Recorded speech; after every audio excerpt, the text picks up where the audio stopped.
Voilà, donc nous allons aborder le coaching du stress au burn-out.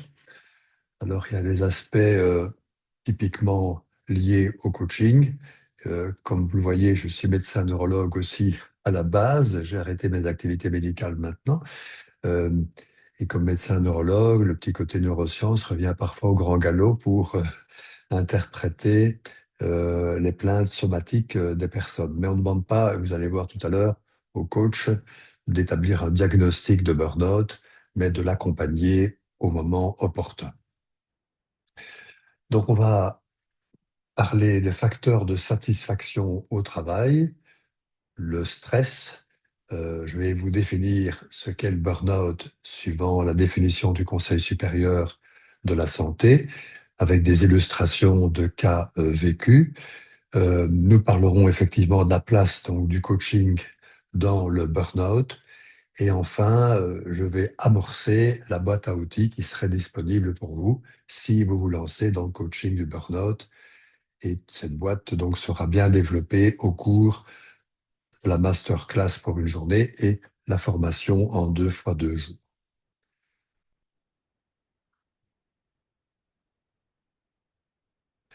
Alors, on pourrait penser que avec les médias, que tout le monde n'est pas content de son travail. C'est vrai que le burn-out a pris une ampleur telle que on en parle beaucoup dans la presse et entre soi. On estime la prévalence du burn-out à environ 6% en Belgique, ce qui n'est quand même pas rien, hein. Ça a l'air un faible pourcentage, mais c'est presque un travailleur sur 10. Et donc, sans vous estimer cette prévalence, ni surtout les conséquences du burn-out, il y a tout de même un certain nombre de travailleurs qui sont satisfaits au travail. Et c'est quand même 3 quarts des personnes. Et je m'étais d'ailleurs intéressé en 2024 à ce qui faisait en sorte que les travailleurs étaient contents en écrivant ce livre, Bonheur et travail, un accompagnement avec les neurosciences. Donc 3 quarts, vous voyez les statistiques belges, hein, donc notamment d'une compagnie d'assurance encadrée par l'Université de Gand en 2024. Alors les très satisfaits, ça représente 25%. Alors il y a 25%, donc si on voit en mode désaccord ce qui se passe, il y en a 25% qui ne sont pas satisfaits. Donc, ils vont au travail sans guère de motivation. Et dans ces 25%, il y a une certaine proportion d'incapacité de travail liée au burn-out, mais pas nécessairement, hein. Ça peut être aussi une dépression, un syndrome anxieux, donc bref, une maladie plus psychiatrique que le burn-out. Alors, quels sont les 5 principaux facteurs de bien-être au travail? Ils sont classés par ordre de priorité selon l'étude de la compagnie d'assurance en question et de l'université de Gand. Et vous pouvez retrouver les chiffres sur ce site web, là, belgereux.be. Donc, c'est très belge. Le premier facteur, c'est un travail qui a du sens. Là, on n'est pas très étonné parce que dans nos coachings, évidemment, beaucoup de travailleurs viennent nous voir justement pour cette question du sens du travail. On va en parler encore tout à l'heure. Le deuxième critère, c'est le soutien du supérieur hiérarchique. Là non plus, on n'est pas très étonné parce que les coachés qui viennent nous voir pour du burn-out, bien souvent, il y a derrière un conflit avec le N+1 ou la N+1, la hiérarchie, dont on attend un soutien à la fois sur le contenu, la méthode de travail, mais également un soutien social, donc vraiment un support. Et souvent, ça fait défaut. Le troisième facteur est la possibilité de pouvoir utiliser ses compétences et son expertise. C'est pas toujours le cas. Si c'est pas le cas, alors il y a un sentiment de vraie inutilité au travail. Et on va voir en quoi la valeur utilité contribue énormément au bien-être au travail. Le quatrième est la santé subjective, tout à fait subjective, donc ça n'a rien d'objectif sur le plan médical. C'est la santé mentale et physique. Et si on se sent en bonne santé au travail, ce sera souvent le cas aussi dans la vie privée, pas nécessairement, mais souvent le cas. Pourquoi? Parce que le travail occupe une place importante dans notre vie quotidienne, dans notre identité, et donc ça peut se refléter également sur notre vie privée. Et le dernier facteur, il y en a d'autres, mais ce sont les cinq tops, c'est l'équilibre entre la vie privée et la vie professionnelle. Donc si la frontière est poreuse, ça va mal se passer en termes de bien-être. On ramène des mails, on regarde des dossiers à la maison, éventuellement on continue à ruminer beaucoup les problèmes survenus au travail. Alors, on peut se poser la question, mais dans le fond, quels sont les critères de motivation au travail? Qu'est-ce qui fait qu'une personne se lève le matin pour se rendre au travail avec suffisamment d'énergie? Là non plus, vous n'êtes pas étonné, c'est d'être bien aligné avec les valeurs et le sens. Le sens qui reste encore, jusqu'ici, un terme assez peu spécifique. Le deuxième critère, c'est la reconnaissance de soi. J'entends par là euh, la place qu'on occupe vraiment en termes d'identité, la place qu'on occupe dans son entreprise. J'ai ma place, j'ai mon rôle à jouer dans mon entreprise, donc j'existe. Ça, c'est un élément vraiment très important parce que dans le burn-out, on le verra tout à l'heure, il y a une menace de l'estime de soi. Donc ça se place à un niveau assez élevé, le niveau 5 des niveaux logiques. Et la reconnaissance est également donc de son travail par soi. Ben, me reconnais des compétences, je me reconnais une valeur dans mon travail. Euh, Parfois, c'est bafoué dans le burn-out. Et ce qui est encore plus bafoué, c'est la reconnaissance de mon travail par les autres. Enfin, il y a l'équilibre entre la production et la rétribution. La production, ben, je produis ce qui est attendu de moi dans mon entreprise en termes de charge, de contenu, de rythme de travail. Et est-ce que je reçois en compensation une récompense? C'est ce qui nous anime dans la motivation, c'est la récompense, hein, sur le plan neurobiologique, c'est la dopamine. Et la rétribution, elle peut se traduire, ben, comme dit plus haut, par la reconnaissance des autres, de ma hiérarchie en particulier, mais aussi de mes clients, de mes collègues, mais également la rétribution du salaire, hein, qui ne souhaite pas gagner davantage d'argent, mais aussi une promotion, une prime. La reconnaissance joue quand même un rôle important et j'ai quand même plusieurs coachés qui sont prêts éventuellement à changer de travail, quitte à gagner moins, mais à avoir davantage de sens et de reconnaissance dans leur boulot. Et le quatrième critère, c'est est-ce que je reçois les moyens d'action pour atteindre mes objectifs? Là, l'écart est souvent très prégnant. Donc, dans le burn-out, l'entreprise n'offre pas toujours les moyens matériels et en ressources humaines pour atteindre les objectifs. Donc, c'est une source de manque de motivation. Alors, le sens. Coach, je voudrais retrouver du sens au travail. Alors le sens, on peut le prendre sous trois aspects.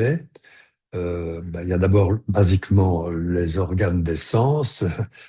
C'est mon environnement de travail. Sur le plan visuel, est-ce que je suis exposé à de la lumière naturelle? Le sens auditif, est-ce que mon environnement est bruyant? Est-ce que j'ai une capacité pour ma charge mentale à pouvoir me concentrer sur mes tâches? Et alors, il y a le côté kinesthésique aussi, avec l'ergonomie au travail.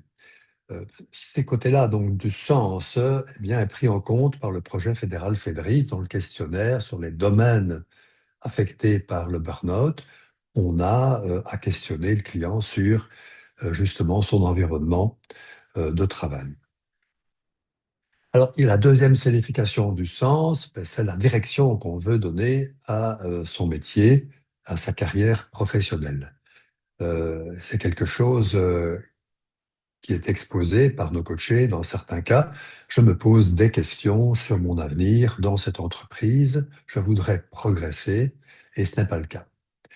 Et enfin, la troisième signification de ce mot non spécifique du sens, c'est donc les valeurs. Est-ce que je suis bien aligné avec mes valeurs? Et là, vous voyez une série de valeurs qui sont définies par les psychologues du travail, donc c'est démontré scientifiquement. Il y a la valeur du défi. Il y a des personnes qui aiment bien les défis et qui n'en ont pas assez. Il y en a d'autres aussi qui n'aiment pas les défis et préfèrent un travail plus routinier. Le côté de l'apprentissage, de pouvoir suivre des formations pour évoluer est également un point très important. Euh, Pas chez tout le monde. Certaines personnes vont vous dire, j'ai la possibilité de suivre des formations, mais je n'ai pas le temps. Ça peut être une valeur bafouée. L'autonomie, chacun a un peu sa définition de l'autonomie, donc c'est au moins une valeur que j'essaie de faire développer par les coachés. En quoi l'autonomie est importante pour vous dans votre travail et concrètement, qu'est-ce que ça signifie? Alors en gros, le plus souvent, tout de même, vous c'est pas un grand scoop. L'autonomie, ça représente nos façons de faire, utiliser nos compétences et pouvoir gérer notre temps dans un certain cadre horaire. La créativité, ici, n'est pas que créative au sens artistique, mais c'est la créativité, donc de pouvoir trouver des solutions, d'imaginer des solutions à des problèmes plus complexes et aussi de pouvoir faire preuve d'innovation. C'est quelque chose qui revient aussi dans la bouche des coachés. L'intelligence émotionnelle fait partie de ces valeurs reprises par le psychologue du travail, mais donc c'est la reconnaissance de ses propres besoins, la reconnaissance aussi des besoins des autres, des clients au préalable, s'il y en a, mais aussi les collègues, les besoins également des hiérarchies, hein. Les coachés ont une forte tendance à se victimiser et à oublier un peu que leurs propres managers ont également des besoins. Donc c'est cette prise de conscience de mes besoins, de ceux des autres, mais également de pouvoir les exprimer, d'écouter ceux des autres, l'écoute active est souvent découvert par nos coachés quand on les questionne à ce sujet. En revanche, ce qui est souvent oublié de leur part, c'est de communiquer leurs propres besoins. Et dans quel cadre pourriez-vous le faire? Et que pourriez-vous mettre en place pour pouvoir le faire? Avec des questions ouvertes, donc. Enfin, l'utilité. L'utilité peut être vue différemment suivant les travailleurs. Soit c'est travailler dans une entreprise qui a beaucoup de sens déjà au niveau presque, je dirais, du statut dans la société, enseignement, recherche, travailler pour une ONG, travailler pour Coaching Ways, par exemple. Mais il faut le prendre aussi sous la forme de se sentir utile dans son périmètre d'activité professionnelle. J'ai eu comme ça une coachée qui travaillait pour une grande entreprise d'énergie, je ne vais pas citer laquelle, mais qui n'a pas une réputation extraordinaire. Mais pour elle, c'était pas tellement ça qui était important, la réputation sociétale de cette entreprise. Ce qui était important pour elle, c'était de se sentir utile, là, avec humilité, dans son périmètre de travail. Et là, j'ai mis les valeurs, donc j'ai inclus la possibilité pour le coacher d'inscrire ses propres valeurs personnelles, par exemple, service aux autres, direct ou indirect. Ça peut être le respect, l'intégrité, la justice. Il y a beaucoup de valeurs personnelles qui se retrouvent donc associées aux autres valeurs parlées. Et toutes ces valeurs-là donc contribuent à donner du sens au travail.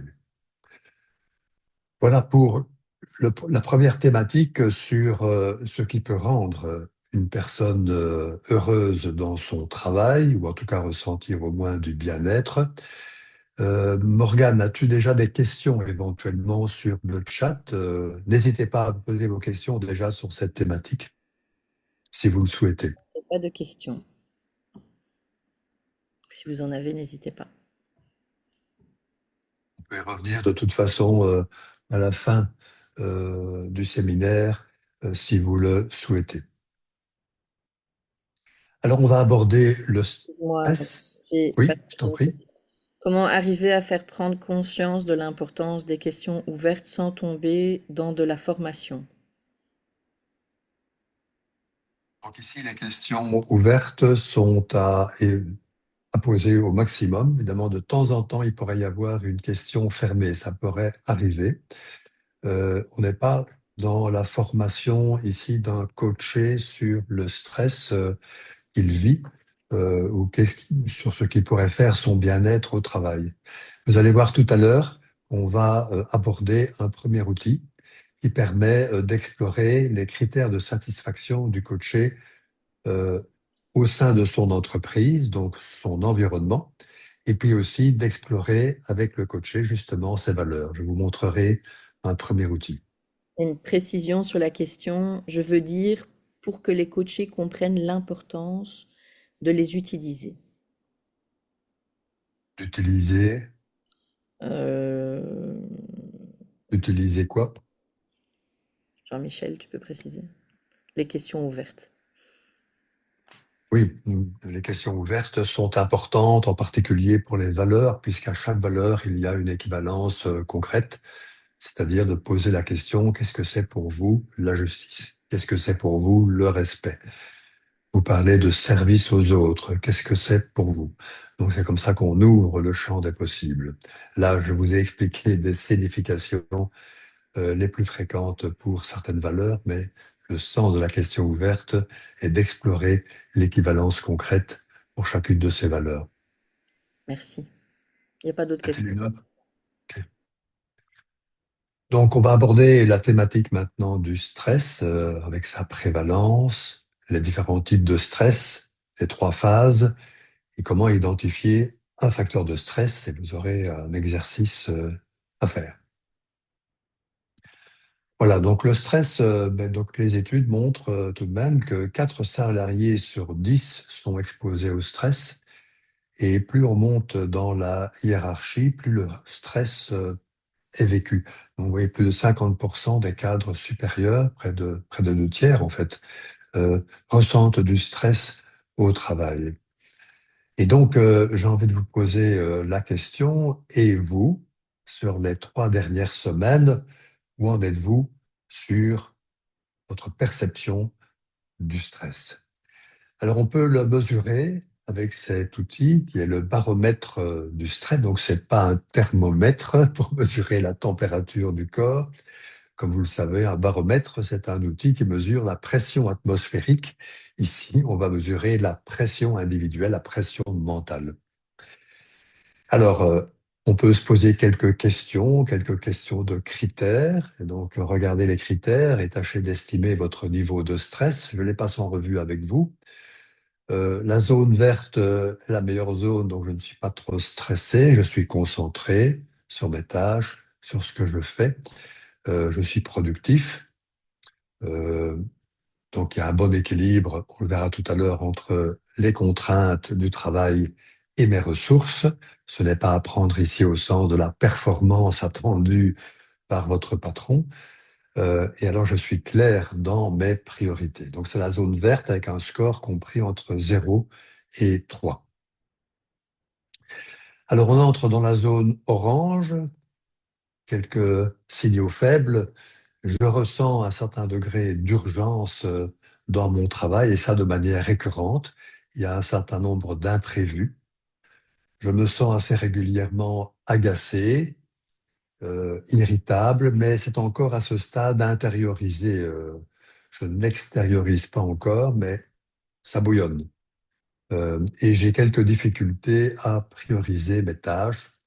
Euh, ce n'est pas totalement absent, comme dans un burn-out bien installé, mais tout de même, j'ai tendance à réaliser mes tâches de manière successive au fur et à mesure qu'elles entrent dans ma to-do list ou dans mes mails. Là, on est dans la zone orange entre 4 et 6 sur 10. Et puis, on entre dans la zone rouge à partir du score 7, donc de 7 à 10, lorsqu'on se sent submergé vraiment par son travail, on ne sait plus où donner de la tête. Euh, Finalement, on prend comme ça vient, sans prioriser. L'irritabilité devient assez forte dès la moindre broutille. Et là, ça peut être extériorisé, alors que je ne suis pas comme ça d'habitude. Je pique une petite crise de colère où je me sens agressif vis-à-vis de mes clients, de mes collègues, mon patron éventuellement. Il peut y avoir un ressenti de blocage. J'ai du mal à commencer une nouvelle tâche, un nouveau dossier, tendance à procrastiner. Et enfin, il y a toutes ces pensées négatives qui m'empêchent de dormir avec beaucoup de rumination. Donc, une fois arrivé à ce niveau 7, c'est le stop, l'alerte rouge, mettre en place alors des, des ressources pour pouvoir réguler le stress devient indispensable. Donc, je vous laisse quelques secondes encore regarder ces niveaux, donc ces critères pour vous situer de 0 à 10, donc à titre individuel, sur les 3 dernières semaines.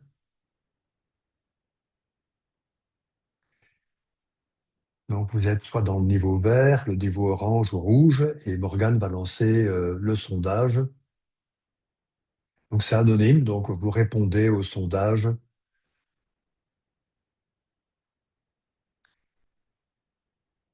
en mettant un score de 0 à 10. Commence à y avoir quelques réponses. On a 2 tiers.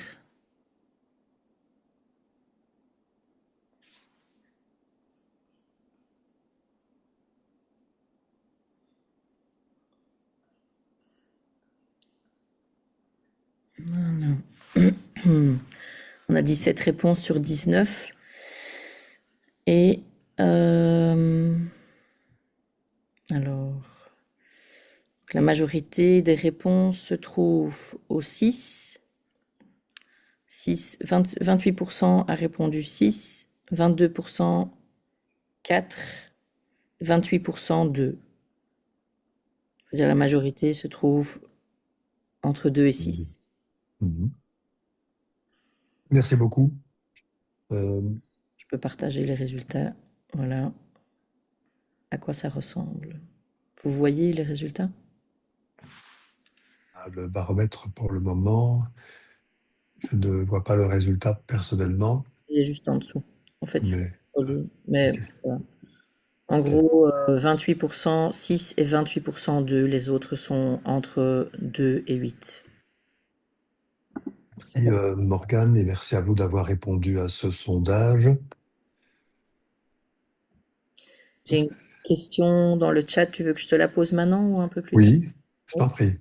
Donc, places-tu la sécurité psychologique au sein d'un des facteurs de bien-être au travail? Le rapport Aristote lancé chez Google le plaçait comme facteur prédominant. Est-elle reprise ici dans un autre thème ou bien est-elle complètement à part dans le sujet qui nous concerne? Donc, ça parle de la sécurité psychologique au sein d'un des facteurs de bien-être au travail. On pourrait le montrer tout à l'heure. On pourrait faire référence à la pyramide de Maslow, les besoins à accomplir, à satisfaire. Il y a les besoins de base qui sont les équipements matériels et juste le niveau au-dessus, quand ce besoin-là est satisfait, on entre au deuxième niveau de la pyramide de Maslow, qui sont les besoins de sécurité psychologique, la capacité de pouvoir solliciter de l'aide à ses collègues, la possibilité aussi que les collègues spontanément offrent leur aide pour la bonne exécution de mon travail et de recevoir du soutien. Donc là, nous n'avons pas tenu compte de cela parce qu'il s'agit d'un exercice interactif juste pour mesurer votre niveau de stress. Ce n'est pas un baromètre que j'utilise en coaching. Après, dans cette pyramide de Maslow, puisqu'on en parle, il y a le besoin d'appartenance à son groupe, ou là des activités sociales au sein de l'entreprise ou de l'équipe dans laquelle le travailleur donc, se trouve. C'est important. Si c'est satisfait, on passe alors au besoin d'estime de soi, dont on a parlé tout à l'heure, d'avoir ainsi sa place dans l'entreprise, de pouvoir s'accorder de la valeur et d'en recevoir. Et tout au-dessus de la pyramide, c'est l'épanouissement qui fait de beaucoup de choses, l'alignement des valeurs, la créativité, la formation, apporter son plus, le côté innovant. Euh, voilà donc la pyramide de Maslow. Ceci étant dit, certaines personnes, j'en ai vu, ne souhaitent pas nécessairement accéder à l'épanouissement, ce qu'on appellerait le sommet de la pyramide. Et on peut changer cette pyramide en un cylindre ou l'inverser. Euh, Donc, certaines personnes ne souhaitent pas nécessairement atteindre l'épanouissement et pour elles, j'en ai vu, l'appartenance au groupe, la sécurité psychologique sont les éléments les plus importants. Et se trouver une satisfaction à ce niveau-là de besoin est l'objectif de leur coaching. Y a-t-il d'autres questions, Morgane?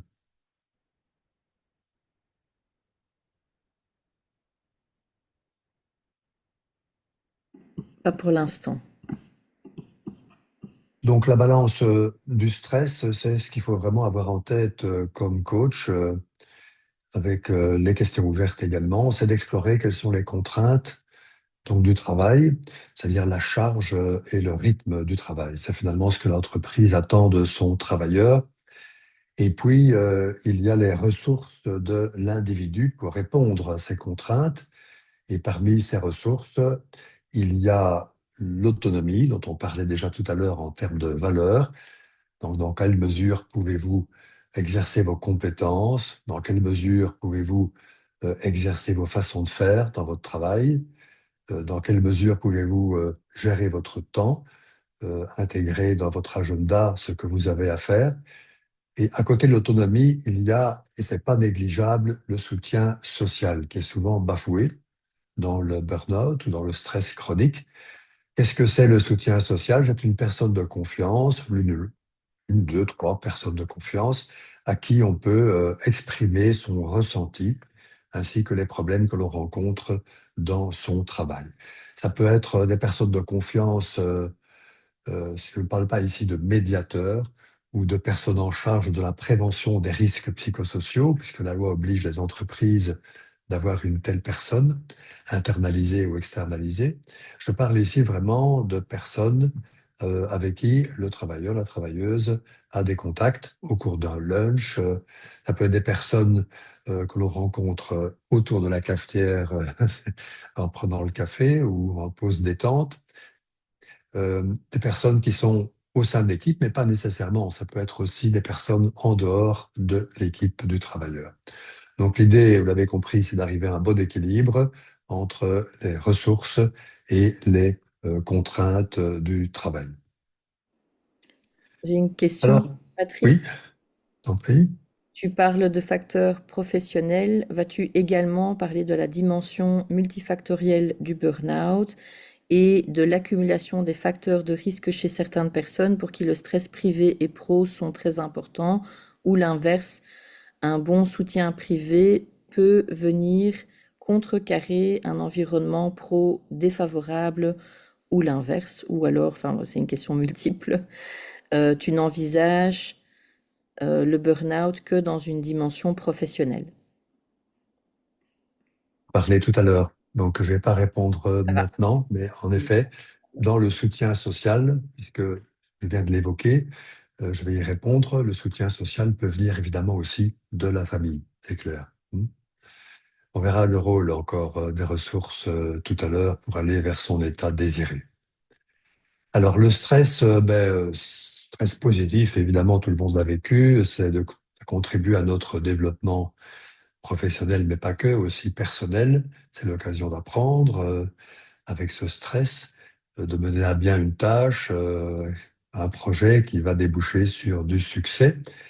Et ce sera bien, vous le verrez tout à l'heure, dans les ressources internes, de renforcer l'estime de soi et la confiance en soi, ce qui n'est pas la même chose, du coacher vers tous les projets qu'il a réussi dans sa carrière professionnelle pour qu'il puisse décompresser son niveau de stress et retrouver de la confiance et de l'estime de lui. Le stress positif, donc, est temporaire. Il y a toujours une récupération une fois que la tension est revenue à la normale. Vous avez ici le stress négatif, hein, qui peut évoluer vers le burn-out. Il n'y a pas de répit, c'est tendu. Il y a une hypervigilance du travailleur. Qu'est-ce qu'on entend par là? Ben, nous sommes au travail et nous sommes hyper vigilants à tout ce qui pourrait survenir. On est déjà à cran à tout ce qui pourrait ne pas nous convenir sur la journée. Combien de fois les coachés ne me disent pas, le matin, j'ai déjà une forme d'aversion au travail, je me demande ce qui va se passer cette journée. Donc il y a là une émotion de peur qui apparaît, qui rend les personnes en consommation d'énergie du fait de cette hypervigilance. Ça conduit évidemment à un mal-être et au burn-out si ça se chronicise. Alors il y a trois grands facteurs de stress Les facteurs physiques, les maladies, une agression, le stress post-traumatique, hein, que prennent en charge non pas les coachs, mais les professionnels de la santé comme les psychologues ou les psychiatres. Une activité physique intense est une source également de stress. Donc faire du sport le soir avant d'aller dormir, par exemple, n'est pas une très bonne idée parce qu'on a augmenté son adrénaline. Les facteurs comme le bruit, etc. Il y a les facteurs émotionnels, évidemment le deuil, une rupture amoureuse éventuellement, la frustration d'un projet qui n'a pas marché, l'angoisse. Alors il y a des facteurs cognitifs qui ont plus à voir avec des traits de personnalité. C'était revenu dans une des questions tout à l'heure. Il y a les croyances que vous connaissez déjà comme coach, les drivers lorsqu'ils sont poussés à l'excès. Les drivers qui nous mettent en action sont des drivers en fait liés au stress, hein. Comment nous comportons-nous en situation de stress? Euh, mais si c'est à l'excès, évidemment, c'est très énergivore. Il y a les idées préconçues du genre de toute façon, il n'y a jamais rien qui va dans cette entreprise, dans cette boîte. De toute façon, avec mon patron, ça n'ira jamais. Ça, c'est des jugements de valeur ou de toute façon, il y a quand même plus de respect dans mon entreprise. Et enfin, et c'est pas à sous-estimer, c'est les attentes irréalistes du coaché. Le coaché a des attentes vis-à-vis de son travail, de son manager de proximité, et ces attentes sont parfois tout à fait irréalistes. Donc, on va bien redéfinir les objectifs spécifiques. L'objectif de l'état désiré, puisque j'en parle ici, c'est la grande coupole, c'est je veux du bien-être au travail. Avec ça, on est encore nulle part. Il faut vraiment faire un découpage de cet objectif, un objectif beaucoup plus spécifique et vérifier le côté réalisable et les critères de réussite de cet objectif, d'atteinte de cet objectif spécifique.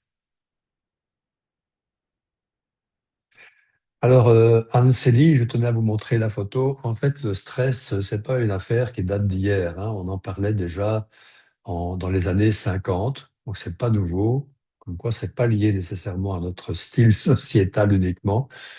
C'est un neurophysiologiste qui a étudié les phases du stress, qu'on appelait le syndrome d'adaptation générale. Donc, sous l'effet d'un agent stressant, quel qu'il soit, on entre dans une réaction d'alarme. Bon, là, si vous avez un conflit avec votre directeur, je peux vous dire, me mettre synchro et raconter une petite histoire. Dans ma carrière professionnelle, j'ai dû vivre, j'étais pas le seul, mais un directeur très autoritaire, un directeur médical. Ça a duré 2 ans et demi. Quand on le voyait arriver dans le couloir, personnellement, je ressentais une bouffée d'adrénaline, je devais devenir pâle, ma fréquence cardiaque augmentait sans doute et ma tension artérielle également. Ma respiration était peut-être plutôt haletante. Donc il y a une phase là d'alarme qui se met en place sur le plan purement physiologique pour pouvoir répondre au stress. C'est une question de survie, hein. L'être humain est un animal évolué peut-être et peut-être même dépassé par l'IA, on verra. Mais en tout cas, c'est un être humain et donc il réagit pour survivre. Si le facteur stressant persiste, on entre alors dans une deuxième phase qu'on appelle la phase de résistance. Là, ce n'est plus l'adrénaline qui est sécrétée, mais le cortisol. On peut d'ailleurs le mesurer. Certaines personnes, certains médecins le mesurent. Donc le cortisol est augmenté dans sa sécrétion par les surrénales. On dit d'ailleurs parfois que si la phase de résistance dure longtemps, on a épuisé ces surrénales, un peu comme ce qu'on retrouve dans le langage populaire. Donc cette phase de résistance nous permet aussi de faire référence à notre mémoire autobiographique personnelle, c'est-à-dire toutes les expériences qu'on a déjà vécues dans le passé, qui seraient du même type que celles que je vis à l'instant. Et donc de pouvoir puiser dans cette expérience du passé des ressources. Tiens, comment j'ai fait à l'époque pour m'en sortir? Alors, ça peut se passer à un niveau totalement inconscient, mais ça peut aussi être conscientisé, être ramené à la surface de notre cerveau ici frontal, hein. C'est stocké dans notre amygdale, hein, l'amygdale cérébrale, et dans notre circuit hippocampique. C'est là que sont stockées nos expériences mnésiques. Et donc, toutes ces expériences peuvent être ramenées à la surface pour être utilisées.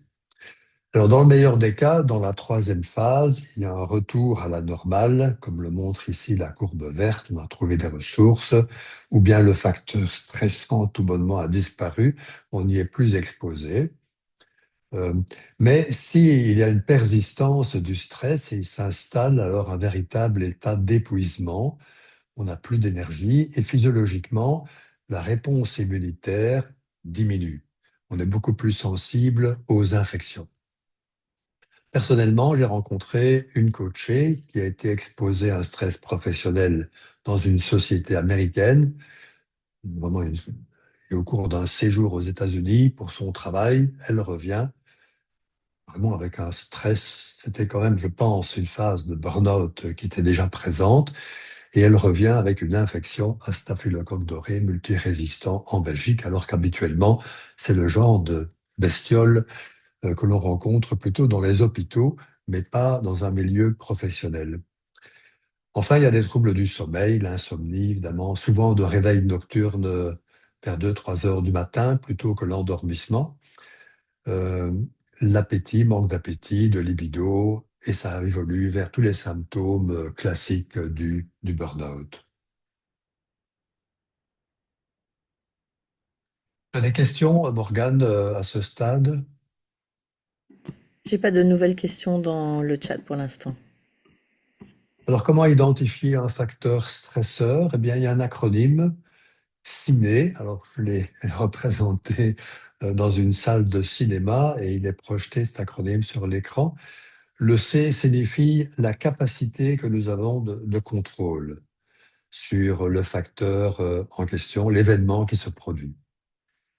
C'est un des éléments diagnostiques pratiquement d'un événement stressogène. Ensuite, il y a le I pour c'est imprévu. Le N représente la nouveauté. Pour moi, c'est quelque chose de nouveau.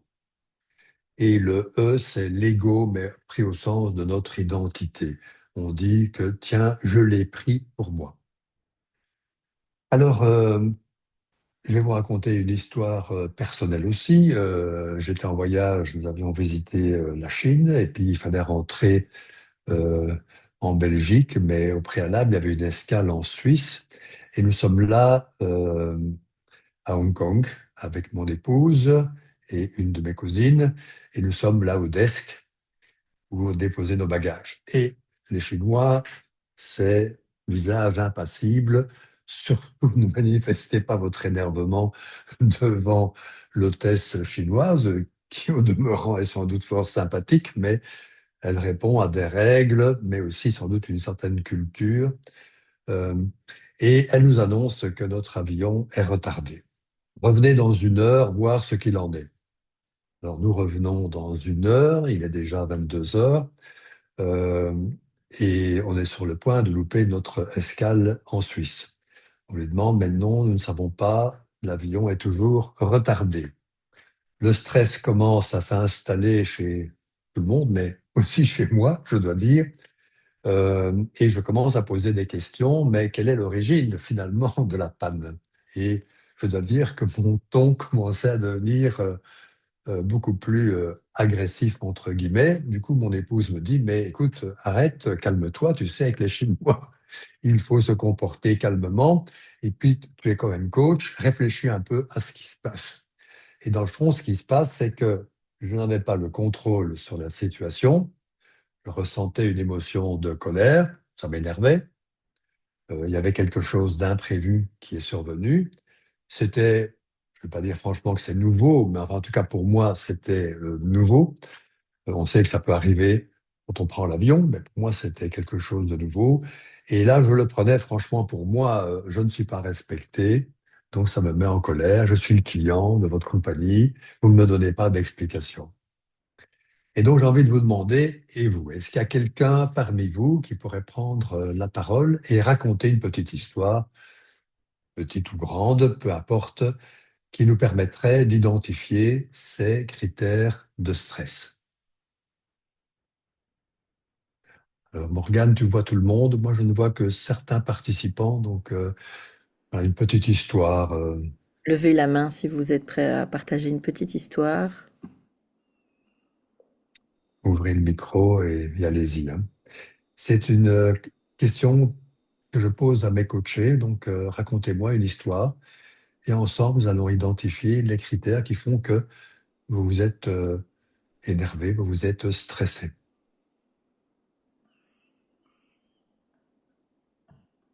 Alors, j'ai pas de main levée pour l'instant. Qui a envie de partager une petite histoire? Je suis sûre que vous en avez plein. Je Ah, veux bien, Morgane. Anne. Merci. Alors, la petite histoire. Euh, Ça se situe juste avant un départ en vacances. Euh, donc on a prévu de partir 5 jours sur la côte d'Opale et on a une nouvelle voiture, une voiture toute électrique. C'est le tout début. Donc, je dis à mon mari, le jeudi après-midi, on devait partir le vendredi matin. Je dis à mon mari, moi j'étais au travail, recharge bien la voiture pour être sûr qu'on puisse faire le trajet en une seule fois sans devoir faire d'arrêt, etc. Ok, d'accord. Donc, il s'occupe de ça. Et puis le jeudi, vers midi, il me téléphone en me disant, écoute, il y a un problème, les plombs à la maison ont complètement sauté et je n'arrive pas à enlever la prise qui recharge la voiture, en fait. Et donc, moi, j'étais au travail, dans les réunions et tout ça. Je dis, mais attends, enfin, gère ton truc parce que moi, là, je ne peux pas t'aider. Et donc, il me ressonne un quart d'heure plus tard. Il me dit, ah, j'ai réussi à enlever la prise, mais je ne sais plus du tout démarrer la voiture. Je lui dis, écoute, appelle un dépanneur. Mais le truc, c'est que mon mari devait venir me rejoindre à Bruxelles parce qu'on avait une activité ensemble en fin de journée. Donc, je dis, mais viens d'abord me rejoindre à Bruxelles et on s'occupera de ça après. Donc, on s'en est occupé après quand on est rentré. Mais évidemment, pas moyen d'avoir un dépanneur. On devait partir le vendredi matin. Au final, on a eu un dépanneur qui nous a promis d'arriver à 8 heures du mat. Le gars s'est pointé à 9h15 au lieu de 8 heures du mat. Nous, on devait déjà être partis. Et il a chipoté pendant 1h15 sur la voiture pour finalement nous dire, oh, vous savez quoi, je ne sais pas réparer, je l'embarque. Et nous, on s'est retrouvés là, qu'est-ce qu'on fait, comment est-ce qu'on gère? Et donc, ben, gros stress parce qu'on savait qu'on était attendu pour une certaine heure à un certain endroit. Et on s'en est finalement sorti parce que on a demandé à notre fils de nous prêter l'une de ces deux voitures qui était beaucoup plus petite, moins confortable, n'avait pas d'attache remorque, donc on n'a pas su prendre les vélos. Enfin bref, voilà. Mauvaise aventure. Merci Anne d'avoir partagé cette aventure. J'ai souligné au fur et à mesure avec mon curseur les points. Donc, il y a eu un imprévu, c'était quelque part quelque chose de nouveau. Les plombs avaient sauté juste au moment où vous aviez besoin de charger la voiture. Et puis, tu n'avais pas le contrôle de la situation, ton mari non plus d'ailleurs. Et le dépanneur arrive, il tâche de réparer, puis il vous laisse les bras ballants.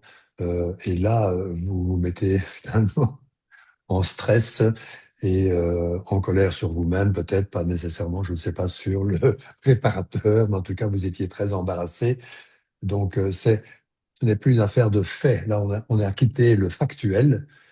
Voilà, il s'est passé une panne des plombs, on n'a pas su charger, on n'a pas su partir. Si ça en reste là, c'est OK. Mais là, il y a eu une bouffée vraiment de stress à travers vous.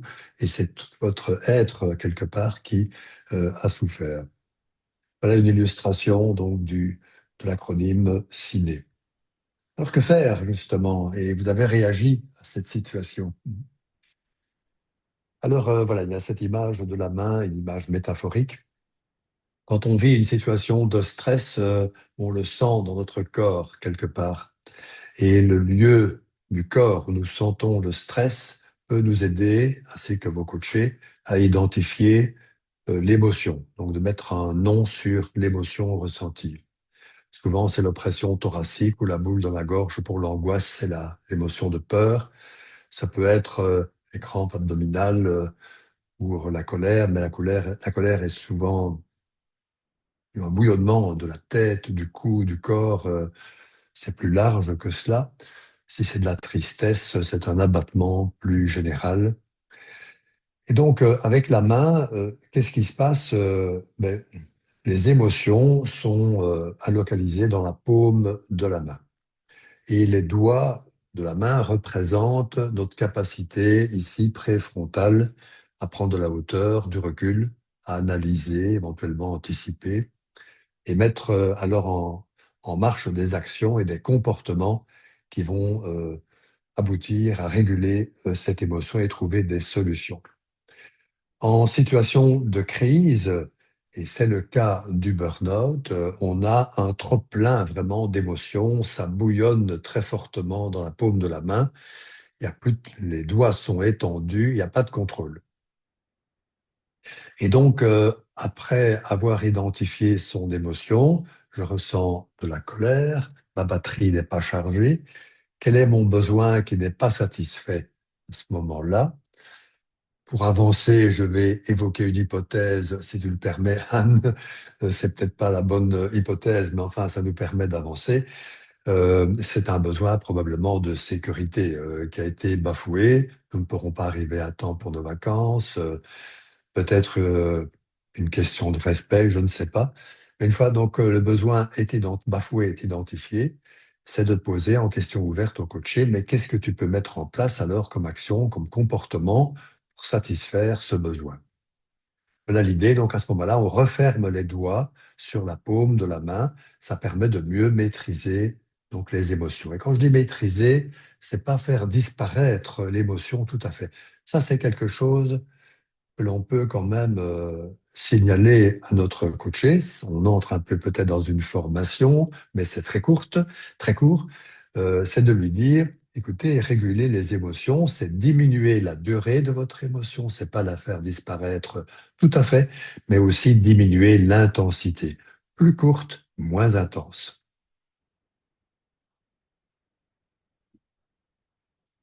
Alors vous-même, c'est le deuxième sondage. Que faites-vous en priorité quand vous vous sentez stressé? Alors, soit on propose ici la méditation, mindfulness, la respiration en cohérence cardiaque, une petite respiration. J'écoute de la musique, éventuellement techno-bunker, là, avec vos écouteurs. Ou bien je pratique du sport pour me défouler, ou j'écoute de la musique classique pour son côté relaxant. Il pourrait peut-être y avoir d'autres propositions aussi, mais je voulais choisir. Si aucune ne convient, vous ne répondez pas, hein. Là, on On voit les résultats a s'afficher. lancé le sondage et il y a déjà plus de la moitié qui a répondu.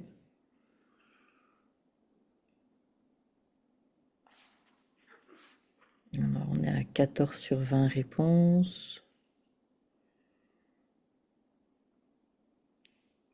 Ah, voilà. J'ai 90% qui a répondu au total. Donc, j'ai 18 réponses. Et la grande majorité, je partage les résultats, c'est le B, respiration, cohérence cardiaque. Et le A, méditation et ou mindfulness. Merci Morgane. Les techniques de respiration et de méditation sont en effet souvent proposées.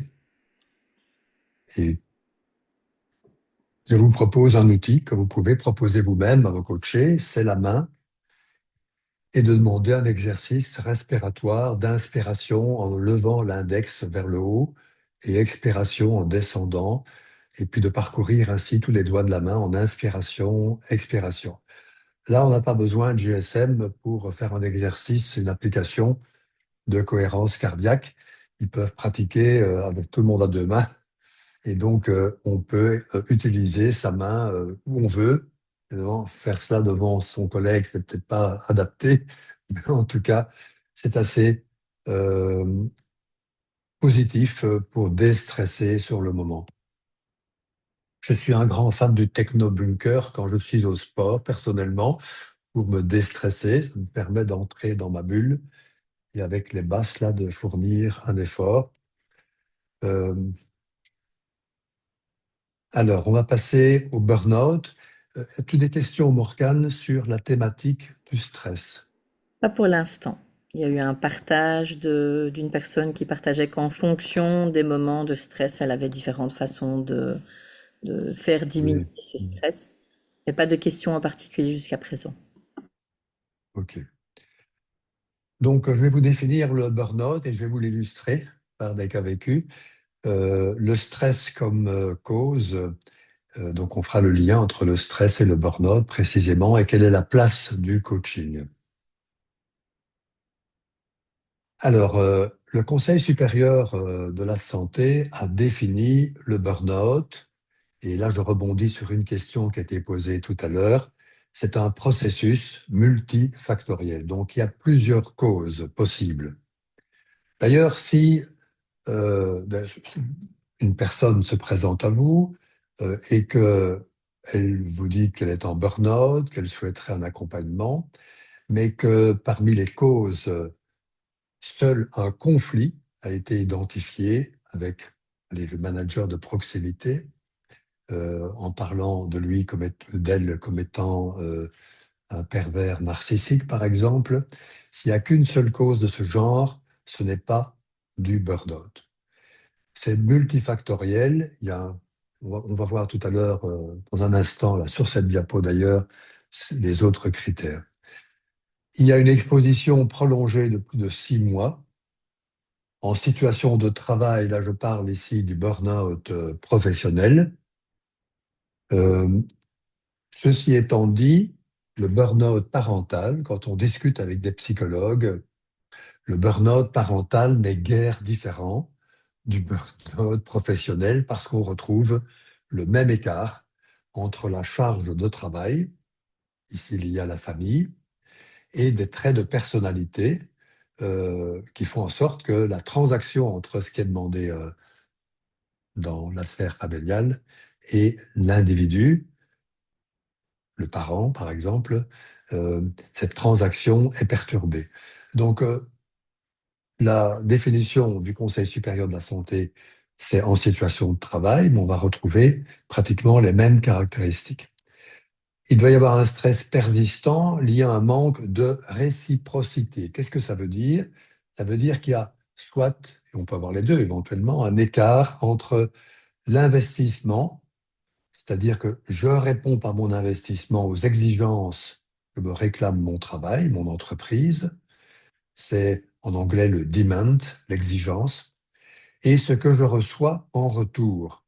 Donc, j'ai des ressources en retour que l'entreprise me donne, des ressources matérielles, humaines, pour réaliser mon travail. Il peut y avoir un écart entre les ressources que l'entreprise me donne et les exigences qu'elle me donne aussi. Ça peut être aussi un déséquilibre entre les attentes du travailleur en termes de sens du travail et la réalité vécue au quotidien dans son travail.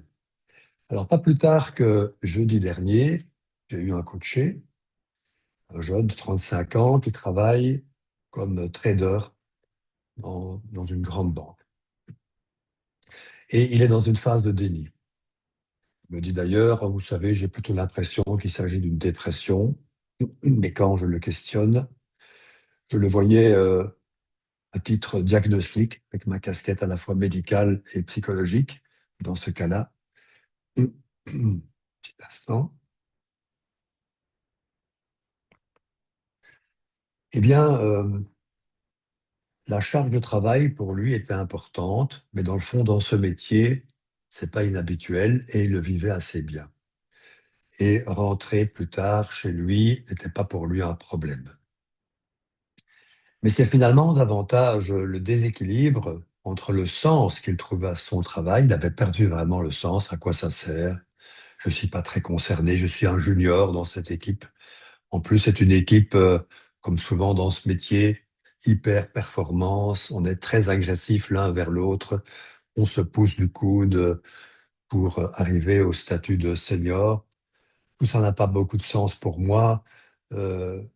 pour ce qu'on me demande de faire. D'ailleurs, parfois, on me demande même de simplement faire, non pas du trading, mais du dépôt. Il me dit, je dépose 500 millions. Pour moi, c'est déjà beaucoup. Mais enfin, euh, le dépôt en tant que tel, c'est pas très gratifiant pour un trader. Et donc, par rapport à sa réalité vécue et ce qu'il attend de son travail, il y a un écart. Donc, c'était pas tellement une affaire de charge. Souvent, on se braque sur la charge de travail, mais c'est pas toujours le cas. Et au final, ça provoque trois choses, trois domaines qui sont en dysfonctionnement. Enfin, c'est les conséquences. C'est un épuisement physique, aussi émotionnel et cognitif. Vous allez voir des exemples. Et c'est une dépersonnalisation. On entend par là une distance mentale. On fonctionne en mode automatique. On devient même cynique, mais le cynisme pris au sens de la froideur. Autrefois, dans mon travail, il y avait beaucoup de bienveillance. Il y avait des bonjours, des au revoir. Comment s'est passé ton week-end? Ça va avec tes enfants? Il y a de la chaleur humaine. Là, ça a disparu. C'est le mode tête sur le guidon, mode automatique. Je fais ce que j'ai à faire et je ne vais pas au-delà. Avec mes clients, avec mes collègues et avec ma hiérarchie. Il y a également une diminution alors de l'accomplissement personnel au travail avec un sentiment d'être inefficace. On se sent dévalorisé. Mon coaché de jeudi dernier, il se sentait dévalorisé. Euh, il se posait même des questions d'inadéquation par rapport à son travail et se développe alors aussi des sentiments de culpabilité, voire même alors, et c'est beaucoup plus profond, de honte, parce que ça touche vraiment alors à l'identité de la personne. Voici trois cas illustratifs.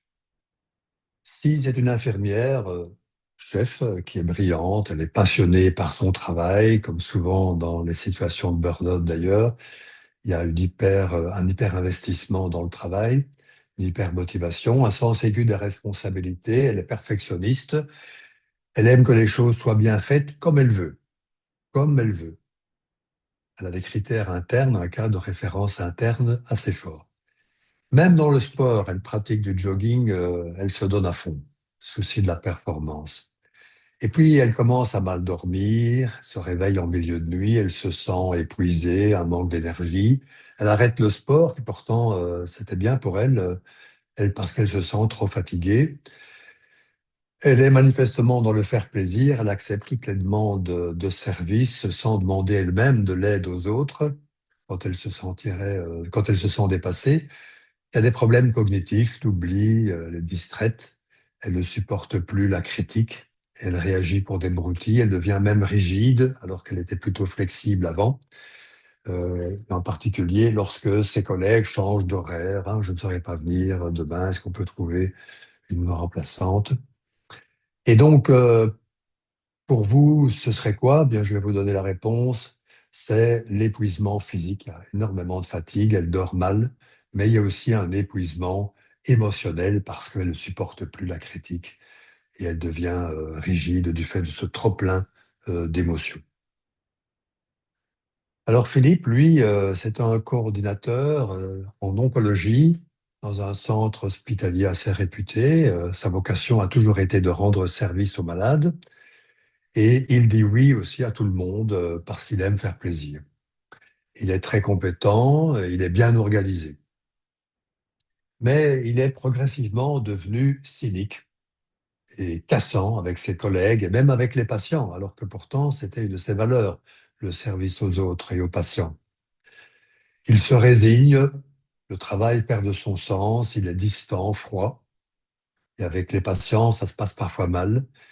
Et quand il doit s'adapter à des annulations, des patients qui ne viennent pas, un scanner qu'on ne sait pas avoir, ben, il se sent frustré, il devient rigide. Et donc, il est assez expéditif. Plutôt son travail est fini et mieux c'est. Et donc, malgré son organisation habituelle, il se sent tout à fait dépassé. Alors, quel est le domaine hein, qui est concerné chez lui? Eh bien, c'est qu'il se sent progressivement déshumanisé.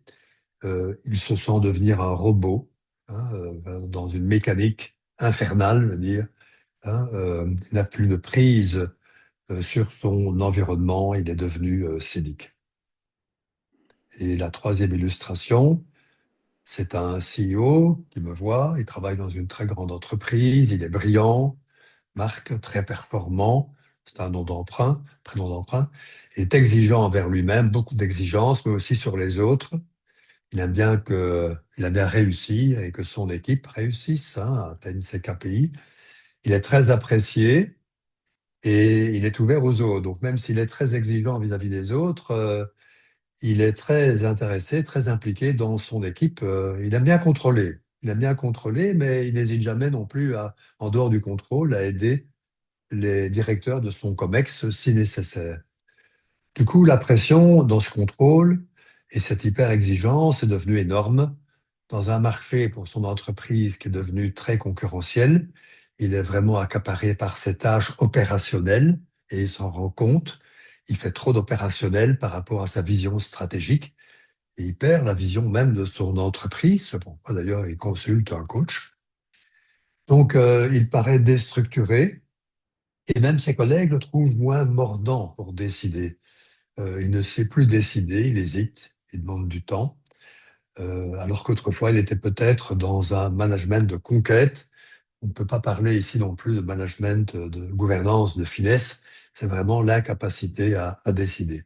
Il se dévalorise, agressif, saute d'humeur, même dans le privé, démotivation. Il ne voit plus très bien le sens finalement de son travail. Et il est même en arrêt finalement, il est mis en arrêt par son médecin, de son médecin traitant. Et donc pour lui, c'est la perte totale d'accomplissement. Il vit ça comme un sentiment d'échec. Et au coaching, il vient poser la question, mais suis-je réellement encore adapté? Est-ce que j'ai dans le fond une personnalité qui me permet de diriger une entreprise? Voilà une illustration de différents domaines dans la définition du burn-out. Alors, on parle de burn-out lorsqu'il y a un trop, c'est le trop dans tout, un excès de sollicitation et on n'a pas les ressources, le contrôle pour surmonter ce trop. Le bore-out, c'est le trop peu, c'est l'inverse, c'est l'ennui, pas assez de travail. Bon, je crois que je ne suis pas le seul, mais je l'ai vécu pendant le Covid. J'étais à ce moment-là consultant dans un hôpital et il n'y en avait plus de consultation. C'est assez difficile à vivre. Et puis le brown-out, c'est le pas juste, c'est plutôt le conflit de valeurs sur le plan moral ou éthique. Euh, et donc, ça conduit aussi à une perte de sens quelque part. Alors, ces notions de bore-out, c'est clair, burn-out, c'est clair. Le brown-out, c'est un peu moins clair par les spécialistes euh, du burn-out. Alors, dans le privé, ben, c'est le burn-out parental, mais j'ai dit tout à l'heure déjà qu'il y avait certains traits de similitude entre le burn-out professionnel et le burn-out parental. J'ai une question dans le chat, Patrice. Je peux la Oui, poser maintenant? Euh, oui. Où placerait-on les mini-agressions dans le stress persistant? Je n'ai pas entendu agression. Où placerait-on les mini-agressions dans le stress persistant? Donc, on entend par agression, ben, ça peut être, si j'ai bien compris la question, une agression physique, mais aussi une agression psychique. L'agression physique, tout le monde a compris, on est on était victime d'une agression dans la rue, c'est clair. L'agression psychique, on est là dans un schéma de perversion narcissique, de manipulation d'un collègue, d'un manager. C'est D'autres questions? pas pour l'instant. Si vous en avez d'autres, n'hésitez pas à rajouter vos questions dans le chat. Alors pour le burn-out, il y a les causes externes et internes. Les causes externes, il y a le mode de vie sociétal. Je ne pas vous faire un dessin, tout est devenu dans l'immédiat. Quand mon père travaillait, je suis probablement déjà plus âgé que vous, donc mon père travaillait dans les années 60 et 70, un peu 80, ben, il avait aussi de la pression. C'était un directeur, il avait aussi de la pression.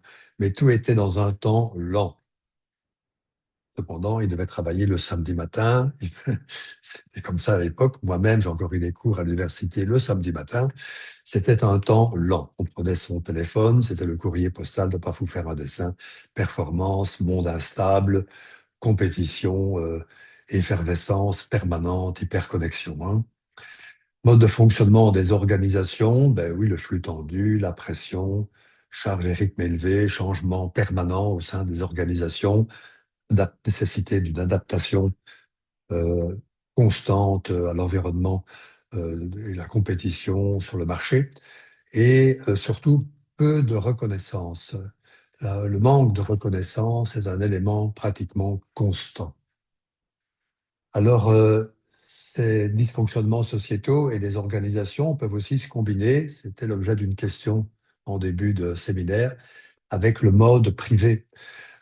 Si en plus de ça, on reproduit chez soi son mode de fonctionnement professionnel, avec une course contre la montre, il faut s'occuper des enfants, il faut éventuellement s'occuper d'un parent malade, il y a des difficultés dans le couple, on vit une séparation, il y a toute une organisation là derrière qui s'ajoute euh, aux facteurs extrinsèques dont j'ai parlé, donc l'entreprise et la société. Et puis il y a les causes internes qui sont les traits de personnalité.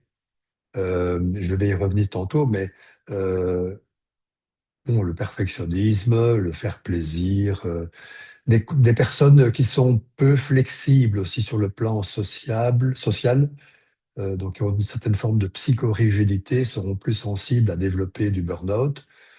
Euh, il y a certaines personnes aussi qui ont un trait anxieux. Je ne parle pas ici de l'anxiété au moment du burn-out, qui est toujours importante, euh, ainsi que le stress vécu, perçu, mais je parle ici de traits anxieux transmis souvent par l'éducation, hein, et des expériences dans l'enfance. Alors, Lazarus, un psychologue du travail, voit le burn-out comme étant un dysfonctionnement dans une relation entre l'entreprise et le travailleur. Et dans le fond, ce n'est ni le travailleur en lui-même qui doit se sentir coupable de ce qui lui arrive, et c'est pas non plus nécessairement l'entreprise qui est totalement responsable de ce qui arrive à son travailleur. Il y a une relation transactionnelle. Donc, dans une main, il y a l'entreprise qui a des attentes vis-à-vis de son travailleur. Tu dois réaliser telle ou telle tâche, c'est ce qu'on attend de toi. Je te donne des moyens pour le faire. Souvent, les moyens sont déficients, mais enfin. Et dans l'autre main, il y a le travailleur qui a aussi des attentes vis-à-vis de son travail, vis-à-vis de son entreprise. Il a des valeurs à satisfaire et des croyances et des traits de personnalité. Donc, c'est ni l'un ni l'autre, c'est une véritable transaction. Et là, métaphoriquement, je l'ai représenté comme un élastique. Alors, quand tout va bien, l'élastique est détendu, il n'y a pas de problème. Mais quand ça va beaucoup moins bien, éventuellement, il y a un conflit d'intérêts au sein de l'entreprise, de la part de l'entreprise, ou un conflit d'intérêts pour le travailleur. Et donc, cette relation transactionnelle ne va plus très bien. L'élastique se tend. Alors, il se détend quand ça va bien, il se tend à nouveau, c'est des vagues comme ceci, et puis il reste tendu constamment. C'est le stress chronique. L'élastique est tendu, c'est du stress, et ça conduit alors à la cassure, de la rupture de cet élastique. C'est la mise au repos du travailleur, c'est le burn-out beaucoup plus profond. Donc c'est comme ça que on le voit, c'est dans ce modèle transactionnel.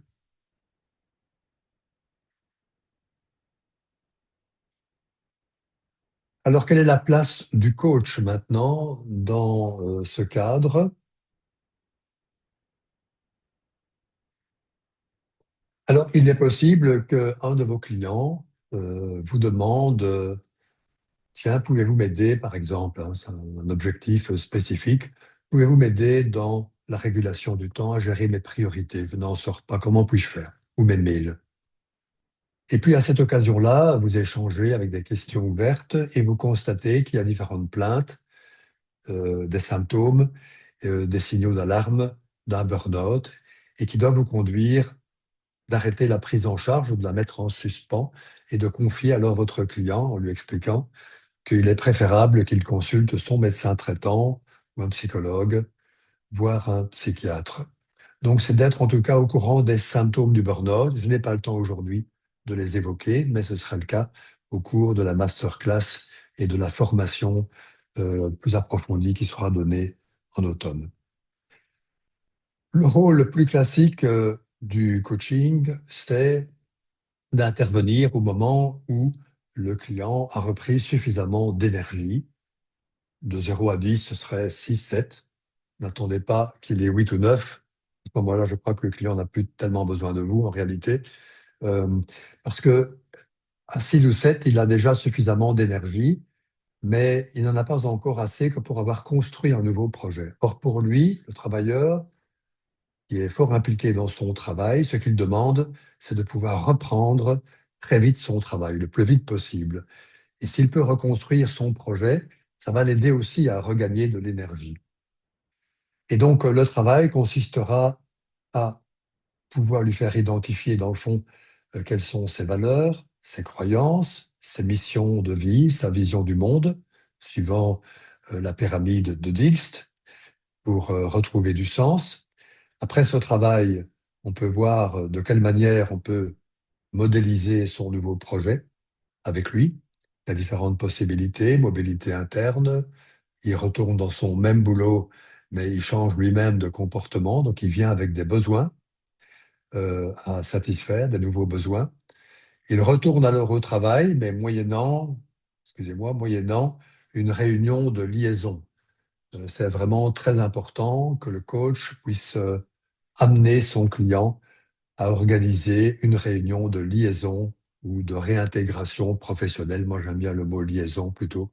C'est de reprendre contact avec son manager, avec la RH ou le, le représentant ou la représentante en charge de la prévention des risques psychosociaux et d'expliquer qu'il y a eu un burn-out, les causes qu'il a observées pour ce burn-out et quels sont alors ses besoins dans son travail, les besoins à satisfaire et en tenant compte évidemment des marges de manœuvre. Et puis la consolidation, c'est très important aussi, c'est de prévoir en coaching une séance de suivi 1 mois, 2 mois ou 3 mois plus tard, parce que il y a la lune de miel après le retour au travail, tout va bien, mais progressivement, il peut y avoir tout doucement une déliquescence des bonnes mesures, des bonnes intentions, et donc c'est de pouvoir identifier ce qui a bien été et de pouvoir aussi identifier les points d'attention et de les corriger. Donc le coaching, ce sera de passer d'un état présent à un état désiré, de faire identifier par le coaché ses ressources externes.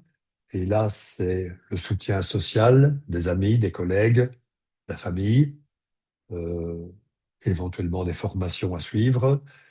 Ça peut être des ressources internes, c'est voir toutes ces forces psychologiques positives, des talents d'organisation, j'ai de l'empathie, j'ai le souci des autres, etc. Donc, et comme le coaché est en situation de burn-out, bien sûr, et en manque d'estime de lui, c'est une bonne chose de lui montrer quelles sont ses forces. Ça lui permet de retrouver de l'estime de soi. Et évidemment, tel que Dilst l'a proposé, c'est noter les contraintes, les obstacles.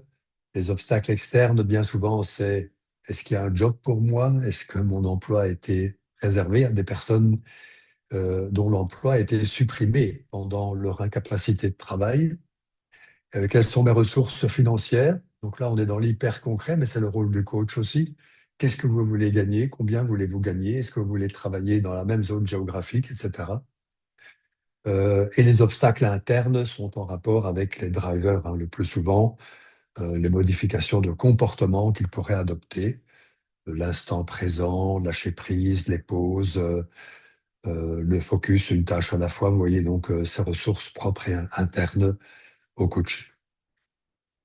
Là, tout ceci sera donc approfondi au cours de la formation sur la plateforme, mais également par des exercices en présentiel.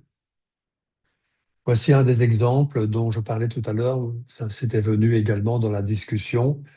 On évalue avec le coaché par des questions ouvertes aussi, mais avec cet outil, on va évaluer le sens qu'il perçoit pour son entreprise. Donc, il a un travail dans une entreprise qui constitue son environnement.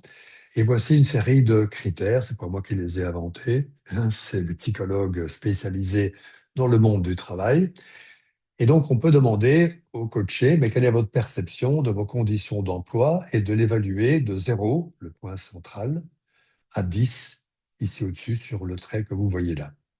Et de passer en revue les différents critères qui font que sa perception pourrait être plus ou moins positive ou négative de son entreprise. Il y a les conditions matérielles, la charge de travail, l'autonomie, le climat social, le soutien social, la reconnaissance professionnelle, comment ça communique au sein de son entreprise, le style de management, donc vertical, pyramidal ou coopératif, l'organisation interne, comment les rouages des différents services et départements, comment ça se passe dans son entreprise. Et n'hésitez pas à lui demander, par vos questions ouvertes si possible, donc de lui demander concrètement qu'est-ce que vous entendez par votre charge de travail. C'est quoi pour vous le climat social? Et alors ici, à gauche, ça a à voir avec beaucoup le management. Comment ça communique dans votre entreprise? Là, vous devez rebondir évidemment sur les réponses. Euh, comment ça fonctionne la gouvernance? Ben, écoutez, dans notre université, c'est multistrate. Si je veux obtenir un engagement ou du matériel, ça va monter très haut, puis descendre très bas, c'est très lent. Ce qui est intéressant, puisqu'on est dans un mode désaccord avec ce type de client, c'est de lui demander, mais vous, si vous êtes à la direction, qu'est-ce que vous proposez comme style de management, comme style de communication? Qu'est-ce que vous attendez comme style d'organisation interne? Ça amène le coaché à écrire, je leur demande alors d'écrire au recto ou au verso, peu importe, la liste de ses besoins. Qu'est-ce que vous attendez de votre entreprise pour que ça aille mieux? Donc, avec ces points qu'il a tracés sur chacun des traits, il va en fait dessiner une carte qui est la carte de son état présent. Et puis, on va lui demander de mettre un point correspondant à son état désiré, donc chacun de ces critères. Là aussi, il va dessiner un trait qui unit tous ces points et on a une nouvelle carte qui est la carte de l'état désiré, avec des couleurs différentes. Je vous montre ces cartes, mais pas pour l'entreprise. Cette fois, ici, nous sommes pour l'individu, le sens personnel. C'est le même principe. C'est ce que j'ai appelé le radar du sens, où je reprends les valeurs dont j'ai parlé tout à l'heure. Euh, donc ici, il y avait l'utilité, la créativité, le défi. Donc, encore une fois, posez bien la question, en quelle mesure pour vous, vous attendez de votre travail des défis? Si sa réponse est plutôt favorable, il doit estimer dans quelle mesure cette valeur-là est satisfaite, de 0 à 10. Et il est possible aussi qu'on ait affaire à quelqu'un qui n'aime pas les défis, qui se contente de la routine. Donc, il pourrait mettre un score de 10, alors qu'en réalité, il n'attend pas de défis de son entreprise. Donc, soyez fin dans l'appréciation de l'équivalence concrète de cette valeur défi. Autonomie, apprendre par des formations, et vous pouvez alors ajouter des valeurs personnelles. Dans ce cas-ci, il s'agissait de service, faire évoluer les membres de son équipe, le respect, l'authenticité comme valeur personnelle aussi, l'efficacité au travail.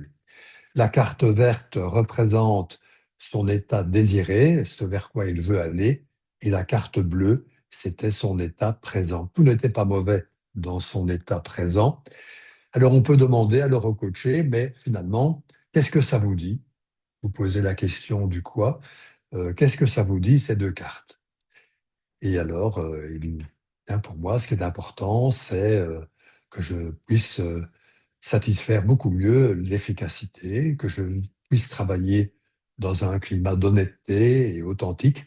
On voit que finalement, c'était plutôt dans ce cas vécu ici en coaching, ces valeurs personnelles et relationnelles qui était plutôt en souffrance. On peut également lui demander quel lien voyez-vous entre ces différentes valeurs. Très intéressant.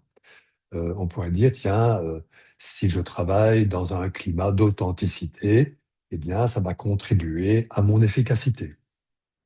Si je peux obtenir davantage de satisfaction dans mon autonomie, ça va également contribuer à mon efficacité, mais aussi à ma possibilité d'aider les gens, d'aider les autres à évoluer. Vous voyez, donc, il y a différents liens qui peuvent être identifiés. Et voilà, j'en termine tout doucement avec ici la boîte à outils, c'est-à-dire ce qu'on peut vous offrir au cours d'une masterclass ou d'une formation. Il y a le travail sur le faire plaisir, donc comment dire oui quand c'est approprié et comment dire non, avec certains filtres qui seront explicités avec des démonstrations en présentiel. On peut utiliser le cadre de contraste, prendre une histoire concrète. J'ai dit oui, et c'était bien oui que je devais dire, c'est l'histoire positive. J'ai dit oui, mais malheureusement, je l'ai regretté après, j'aurais préféré dire non. C'est l'histoire négative, on les met en contraste et on voit un peu quels sont les critères qui comptent. Et on peut recourir à un recadrage spatial. Un autre outil, c'est comment formuler une demande avec assertivité, comment vous comportez-vous et avec qui quand vous souhaitez régler un conflit ou demander une promotion. Il y a le fameux desk. On peut utiliser la technique PNL des 3 positions perceptuelles et j'en fais une démonstration en présentiel. C'est très, très utile. Se mettre dans les souliers de l'autre, par exemple. Comment se mettre les bonnes priorités dans les tâches, les mails, la fameuse matrice d'Eisenhower. Et alors, j'utilise un outil très amusant qui, lorsque la personne ne parvient pas à se mettre adéquatement des objectifs prioritaires, des objectifs secondaires, c'est d'utiliser la machine à voyager dans le temps. Donc là aussi, on fait l'exercice en présentiel. Et alors, enfin, il y a des personnes qui se questionnent dans le cadre d'une transition professionnelle, qui se questionnent sur leur métier, le sens de leur profession. C'est un objectif un peu différent par rapport à la reprise du travail dans la même entreprise, en mobilité interne ou bien de retourner dans le même emploi. C'est différent. C'est un changement de métier, parfois radical. Et là, il y a un travail à réaliser sur les valeurs non plus personnelles, mais les valeurs professionnelles. Je voudrais un métier qui a de l'influence sur les autres, qui a un impact sociétal, enfin, vous voyez. Et alors, il y a l'art de vivre, c'est-à-dire quelle sera la place du travail dans le futur, dans dans votre vie. Est-ce que ça va occuper 60%, 80% de votre vie? Comment placez-vous votre vie familiale, mais aussi comment placez-vous votre vie privée? Il y a souvent une confusion entre la vie familiale et la vie privée, ce que je fais vraiment pour moi. Donc, il y a des questionnaires qui existent à ce sujet. C'est une tâche que le client peut réaliser chez lui et voilà, en fonction de ce qu'il a coché comme étant important pour lui, on lui demande, tiens, en question ouverte, mais comment concrètement vous allez mettre ça en place? Le remodelage de l'emploi, un emploi, c'est vague, c'est un ensemble et on peut le découper par tâches et demander au client qu'est-ce que vous voulez transformer. Tiens, vous avez dans votre emploi une tâche d'administration, une tâche client, une tâche réunion, et de voir avec lui quels sont les facteurs facilitateurs qui vont pouvoir faciliter les transformations, mais aussi les freins. Et ces facilitateurs et les freins peuvent être personnels, l'individu, mais aussi liés au collectif, à l'entreprise. Et je crois que voilà, donc les ressources internes pour renforcer la confiance en soi et l'estime de soi. La grille des talents, c'est un outil que j'utilise très souvent pour ramener donc des ressources chez le client. Qu'est-ce qu'il a réussi comme projet professionnel? Et je vais en finir là. Donc, Morgane, si tu as des questions, euh, elles sont le bienvenu. Un grand merci, Patrice. J'ai deux questions qui ont été précisées au fil de l'échange. Donc, une question pour revenir sur les agressions verbales. Les agressions verbales dans le lieu de travail, par exemple, quand quelqu'un quitte le travail à l'heure, alors qu'il y a une culture tacite de rester plus tard, et que des phrases piquantes sont lancées comme tu fais une demi-journée aujourd'hui ou quoi. Donc la question qui avait été posée, c'est où placerait-on les mini-agressions dans le stress persistant? Et donc là, c'est un exemple qui a été donné. Alors, dans l'exemple qui est donné, je ne sais pas si c'est le point de vue du travailleur et c'est son manager qui lui envoie des pics, ou s'il se met dans la position du manager qui voit son travailleur partir plus tôt et qui lui rappelle les consignes. Bon, alors on peut prendre les deux, hein. Euh, L'idée est de... Bon, si c'est le manager, c'est, puisqu'il a un cadre, moi, ce que je vais dire, je crois que c'est autre soi, c'est-à-dire que, en tout cas, ce que je veux exprimer ici, je ne sais plus s'il a le bon sens tout d'un coup à l'instant présent, mais en tout cas, il a un cadre de référence interne, il a ses propres critères et il voudrait bien que ses travailleurs répondent à ces critères internes. Et donc là, c'est un travail de recadrage du sens, c'est-à-dire en quoi est-ce important pour vous de rester au travail si le travail est réalisé. Hein. Mm. On peut partir de là et de travailler sur une question, peut-être qu'il y a une question de respect, hein, une valeur respect qui est bafouée, de travailler là-dessus, mais en quoi le respect concrètement pourrait-il aussi être satisfait différemment que par le fait de rester au travail. Enfin, voilà, il y a un recadrage du sens pour sortir de cette impasse des pics. Maintenant, si on se met à la place, donc ça c'est se mettre à la place du travailleur et du manager, ça peut valoir en fait pour les deux en réalité. Maintenant, s'il y a des pics, si c'est des pics en face à face, il y a là en cours d'une éval, par exemple, il y a là une question d'assertivité et pour le travailleur de mettre des limites. Qu'attendez-vous de moi alors? Euh, et de poser ces limites. Si c'est en public, ce n'est pas acceptable. Ça devient, si c'est répété, il y a là une entrevue à avoir avec le manager s'il a adressé des pics en public au cours d'une réunion de service, par exemple. Ok, un grand merci. Et la dernière question que j'ai, qui est une reformulation par rapport à la question des questions ouvertes, la personne dit, il me semble important, et l'orateur en a parlé, que le coaché comprenne que la puissance des questions ouvertes et l'importance qu'il les utilise lui-même dans ces interactions, et donc comment faire pour lui en faire prendre conscience sans tomber soi-même dans de la formation en expliquant qu'une question ouverte, c'est important à utiliser. Quel serait ton avis ou ton conseil par rapport à ça? Mais donc, en effet, c'est déjà arrivé dans ma pratique euh, où une personne a des difficultés de communication dans son assertivité et souhaiterait euh, ne plus être dans un mode directif, voire limite agressif. Euh, j'ai Et donc, elle pourrait transformer cet échange sous forme de questions ouvertes. Donc là, il y a un petit côté formatif tout de même. Comment pourriez-vous faire en posant des questions ouvertes? Alors, comment faire maintenant en coaching? Racontez-moi une histoire où la situation s'est produite. Alors, examinons les faits. Et sur base de ces faits, comment pourriez-vous faire autrement? Et alors, souvent, il y a une prise de conscience que, tiens, dans le fond, je pourrais responsabiliser l'autre grâce à mes questions ouvertes. Cette semaine, j'ai vu une manager d'assez haut niveau dans une université qui, au cours des feedbacks, avait des problèmes avec des suivis de projet. Elle ne savait trop comment s'y prendre et elle s'y prenait plutôt dans les faits, avec des histoires vécues, de manière assez directive.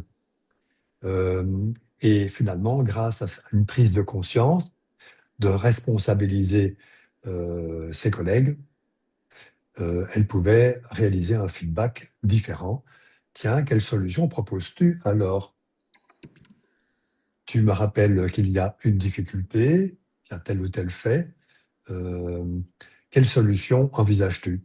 Donc partir d'une histoire avec des faits pour enlever la partie émotionnelle et amener alors cette prise de conscience que les questions ouvertes sont utiles aussi dans le cadre professionnel pour le manager ou le travailleur. Super, je te remercie Patrice. J'ai pas d'autres questions, j'ai beaucoup de remerciements pour le webinaire très intéressant. Une personne qui mentionne aussi qu'elle a suivi la formation avec toi l'année passée et que elle le recommande vivement à la fois pour la théorie que pour la pratique et les outils Oui. qu'il amène. Alors, à quand les formations est une question posée.